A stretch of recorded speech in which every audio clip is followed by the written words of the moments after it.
A $10,000 raise doesn't put $10,000 in your life. For a lot of middle earners, it lands closer to 6,500.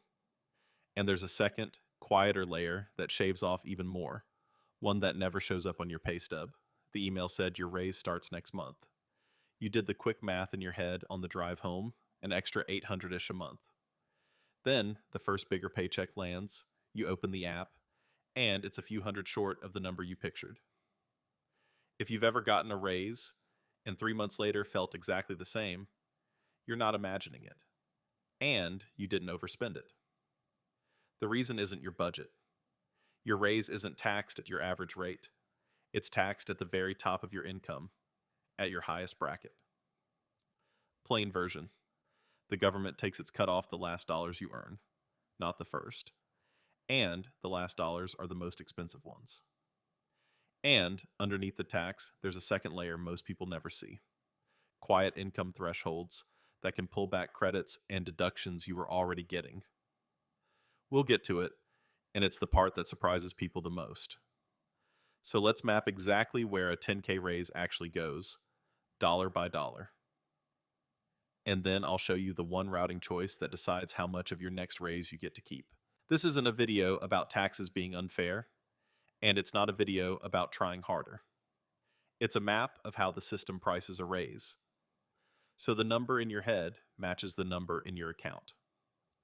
Because when you plan your life around the gross number, the 10K, but only about 6,500 and really closer to feet 800 shows up, every plan you build on top of it is off by roughly a third. That gap is where the I got a raise and nothing changed feeling actually comes from. And this isn't a niche problem for high earners. It's most acute for the exact middle, the people who worked years for the raise, did nothing reckless with it, and still can't find it anywhere in their life. If that's you, the issue was never your restraint. You were handed one number and quietly charged against a different one, and no one ever showed you the gap between them. 3 parts. First, the visible tax stack on a raise. Second, the hidden layer underneath it. Third, a simple way to compute your real net and decide where the next dollar should go. If you like your money explained as a system instead of a scare, that's the whole channel. And, by the end, I'll show you the single decision. Take the raise as cash or route it. That quietly determines whether your raise is taxed now or later. Most of us assume a raise is taxed at our tax rate. One rate, the average one. So a 10K raise at, say, an effective rate around 15% feels like it should net around $8,500. That's a completely fair assumption. It's the number that matches how we talk about taxes, my rate, as if there's just one. Think about how the number actually gets talked about. Someone asks what you make, and there's a single figure. Someone asks what you pay in tax, and there's a single percentage.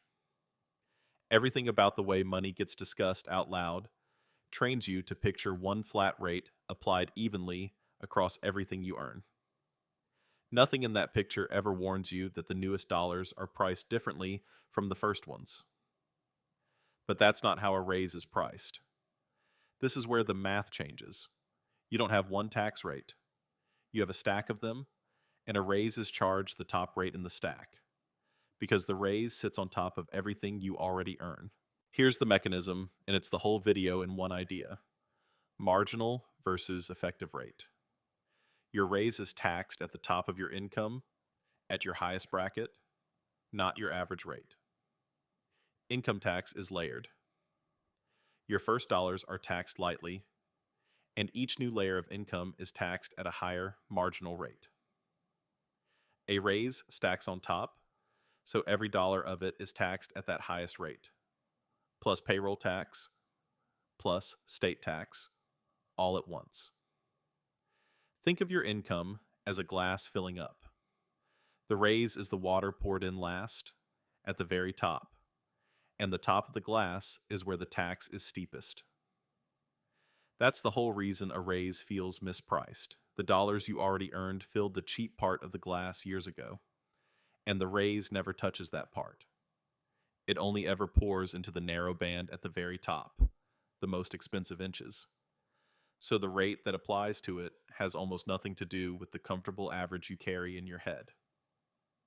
Plain version: your average rate describes the whole glass. Your raise lives entirely in the top inch of it. For a middle earner, that top layer is roughly 22% federal, plus 7.65% for Social Security and Medicare, plus, let's assume a middle of the road state rate around 5%. Stacked together, that's about 34 to 35 cents of tax on every raised dollar. Plain version, not 15%. More like a third, gone off the top. Now the second system, and this is the part nobody plans for. Benefit phase out. A lot of credits and deductions are only available below certain income thresholds, and they shrink or disappear as your income rises through a band. In plain terms, some of the money savers you already qualify for have an income ceiling. A raise can lift you through that ceiling, and things you were quietly getting start getting smaller. For someone going from about 85K toward 100K, that can mean the student loan interest deduction starts phasing out, or part of a traditional IRA deduction you were taking disappears. None of it appears on your pay stub. It surfaces later on your tax return. And that timing is the whole trap. A normal cost announces itself. A bill arrives, a price on a shelf goes up, and you feel it in the moment. This one doesn't. Nothing in the paycheck changes to tell you a credit just got smaller.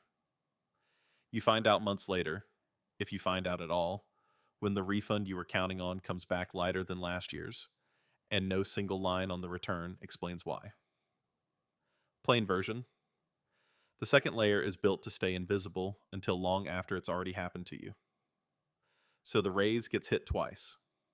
Once by the visible tax stack in your paycheck, and again by an invisible clawback on your return. Meet Dan.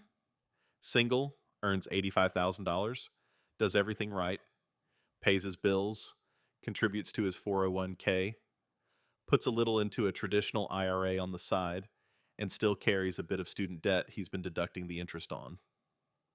He gets a $10,000 raise. On paper, he's a $95,000 earner now. He mentally spends it before it arrives. Maybe finally get ahead on the car, maybe bump savings. An extra $880 a month, he figures. And it's worth sitting with how reasonable that number is. Dan didn't invent the $803. He took the raise he was actually promised and divided it by 12, the way anyone would. The figure in his head isn't greedy, and it isn't careless. It's just arithmetic done on the only number he was ever handed. Which is exactly why the shortfall, when it lands, feels so personal. The math was sound, the input was wrong. Let's follow Dan's actual $10,000 through both layers and see what's left when it lands in his life. Start with the visible layer, the tax you can see in the paycheck. Federal, at that top 22% rate, $2,200. Social Security and Medicare, at 7.65%, $765. State, at our assumed 5%, $500. Add those up, $3,265 invisible tax. Dan's raise nets about $6,535. Call it $6,500. And before anyone blames Dan, this is not after bad spending. This is before bad spending even has a chance to happen. He hasn't bought a single thing yet. This is the system pricing the raise at the top of his income by design, not a sign he's careless with money. Now, the second layer. Crossing that income band, Dan doesn't lose these deductions all at once. They shrink as he moves through it. He keeps only about a third of his $2,500 student loan interest deduction, and the small traditional IRA deduction he'd been taking disappears entirely. Together, That's about another $700 of value gone, not from his paycheck, from his tax return. True value of the raise, closer to feet 800. So the $833 a month Dan pictured is really about $545 in his paycheck, and closer to 480s a month once the phase out is counted. Nearly a third of the raise evaporates before it reaches his life. Over a year, 10,000 gross, about $5,800 real. And here's the part that compounds. If Dan budgets around the 10K he thinks he got, instead of the roughly feet $800 he actually got, he overcommits by about $4,200 a year. If that same $4,200 gap were invested instead of quietly misplanned at an assumed 7% average return, not a guarantee, it grows to roughly $58,000 over 10 years. The cost isn't just the tax, it's a decade of decisions built on a number that was never real. So here's the one number to remember. For a middle earner, a raise is worth about 2/3 of its sticker price. Plan around 2/3, not the whole thing. Here's what makes this so quietly frustrating. Nothing on Dan's pay stub is labeled the third of your raise you'll never see. There's no villain in the budget, no line item to catch. This is not a math problem most people fail, it's a visibility problem. So the real question isn't, why did Dan lose the money? It's, why do smart, careful people keep planning around a number that was never theirs? That's what the next part is about. 3 reasons, and they work together. First, we're taught a rate, singular. We internalize taxes as one personal rate, so we instinctively apply it to the raise. Plain version, nobody ever told us the raise gets charged a different, higher rate than the rest of our paycheck. Second, the raise is announced in gross. The offer letter says $10,000. That's the number that gets spoken out loud, remembered, and planned against. The net never gets a headline, so the brain anchors to the biggest, least real version of the number. Third, the second layer is invisible by timing. The phase out doesn't hit in the paycheck, it shows up months later at tax time, disconnected from the raise entirely. The bill arrives so much later that it never feels related to the raise at all. Put those 3 together, and the illusion is almost airtight. You're taught to expect one rate, you're shown only the gross number, and the real cost arrives too late to connect back to its cause. Any one of them alone would be survivable. Stacked, they all but guarantee that a careful, competent person will plan around a figure that was never real, and never feel careless for a single second while doing it. So feeling like your raise disappeared isn't a discipline failure. It's the completely rational result of planning around the only number anyone ever handed you, the gross one. You were never given the real one. Here's how to run a raise like a system. Tax rules change, and your situation may be different.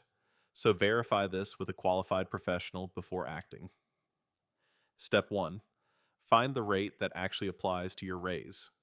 Add your top federal bracket, plus 7.65% payroll, plus your state rate. That combined number, not your average rate, is what your raise is charged. For many middle earners, it's around a third. Step 2. Take 2/3, then check the second layer. Multiply the raise by roughly 2/3 for a quick visible net.